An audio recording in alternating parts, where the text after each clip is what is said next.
नमस्कार दोस्तों, आप देख रहे हैं इंडिया न्यूज स्पोर्ट्स। मैं हूं ऋतिक। फिलहाल इंडिया ए ने न्यूजीलैंड ए के खिलाफ तीसरा अनऑफिशियल टेस्ट 113 रनों से जीत लिया है और पूरी की पूरी जो अनऑफिशियल टेस्ट मैच की 3 मैचों की सीरीज थी वो अपने नाम कर लिया, क्योंकि जो पहला टेस्ट मैच था, पहला अनऑफिशियल टेस्ट, वो भी भारत ने जीत लिया था। दूसरा मैच ड्रॉ हुआ तो तीसरा मैच भी अच्छे तरीके से भारतीय टीम ने वापसी करी और 113 रनों से जीत लिया। लेकिन जो ये सब मुकाबले होते हैं, इंडिया ए के हों चाहे कोई भी डोमेस्टिक सर्कल में जितने भी मुकाबले होते हैं, ये सब यंगस्टर्स के पोटेंशियल को चेक करने के लिए होते हैं और ये सब दरवाजा होते हैं भारतीय टीम तक पहुंचने के लिए। और ये सब प्लेयर्स के हाथ में होती है इनकी चाबी।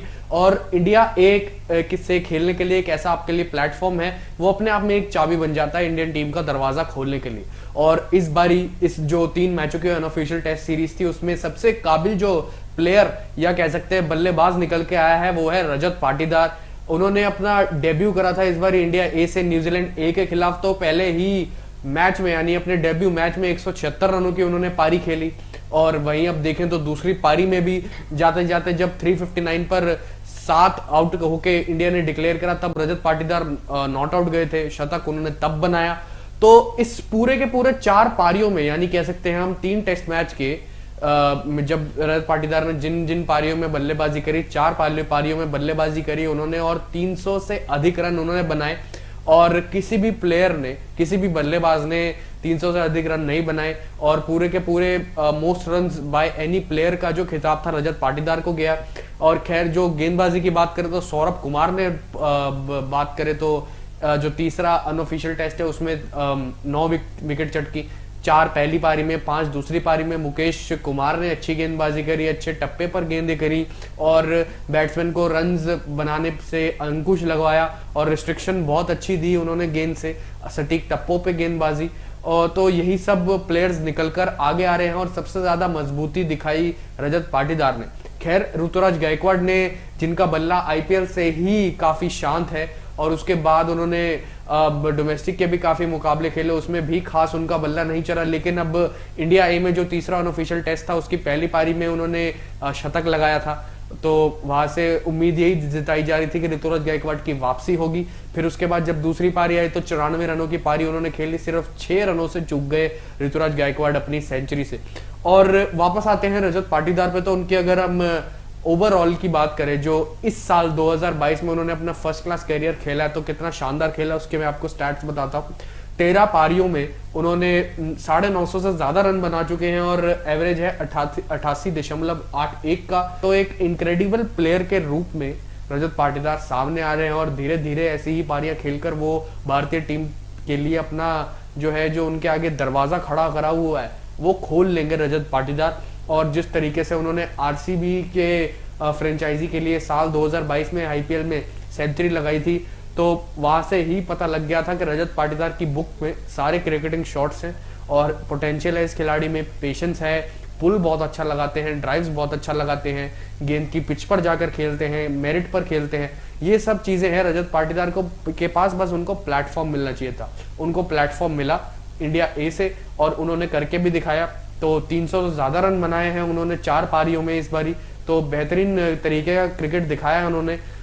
चिंताजनक बात हो रही थी ऋतुराज गायकवाड़ के लिए, तो उन्होंने भी अपनी लय पकड़ ली है। उम्मीद है कि आने वाले जो डोमेस्टिक सीजन होगा उसमें भी अच्छा वो परफॉर्म करके दिखाएंगे और कहीं ना कहीं भारतीय टीम में अपनी वापसी करेंगे।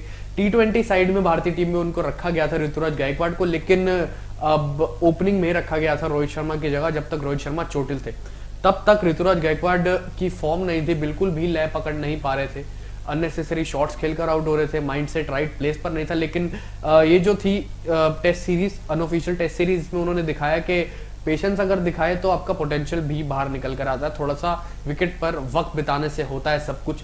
तो यही सब था, अच्छा करके दिखाया सौरभ कुमार ने और मुकेश कुमार ने अच्छी गेंदबाजी करी। उमरान मलिक भी ठीक ठाक गति से बॉलिंग कर रहे थे, कह सकते हैं हम तेज गति से बॉलिंग कर रहे थे, लेकिन ज्यादा सफलता उनको नहीं मिली और बल्कि काफी प्रेडिक्टेबल हो जाते हैं कई बार उमरान मलिक। खैर नई जो गेंद होती है उससे नेचुरल स्विंग तो मिलता ही मिलता है, लेकिन उसके बाद क्या, आप अपनी गति पर हमेशा ही डिपेंडेंट नहीं रह पाएंगे।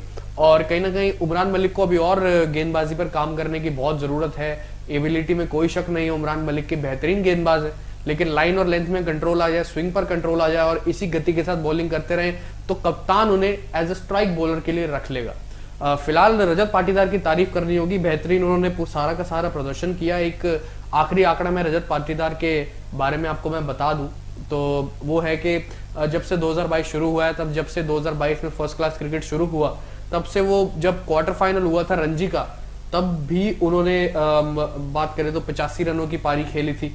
फिर सेमीफाइनल हुआ था रणजी का, तो दूसरी पारी में उन्होंने 79 रनों की पारी खेली थी। रणजी फाइनल में मध्य प्रदेश से उन्होंने 122 रनों की पारी खेली थी और दूसरी पारी में नॉट आउट गए थे 30 रनों पर। और अब इंडिया ए के डेब्यू मैच में उन्होंने 176 रनों की पारी खेली। फिर दूसरी पारी में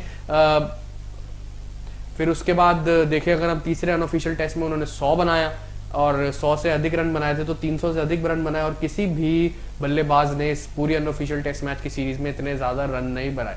तो उम्मीद है कि जरूर ये भारतीय टीम के लिए जो आगे दरवाजा खड़ा है, ये सब प्लेयर्स तोड़कर आगे बढ़ेंगे और उम्मीद जताई जाए इनको हम इंडियन कलर्स में बहुत जल्दी देखेंगे।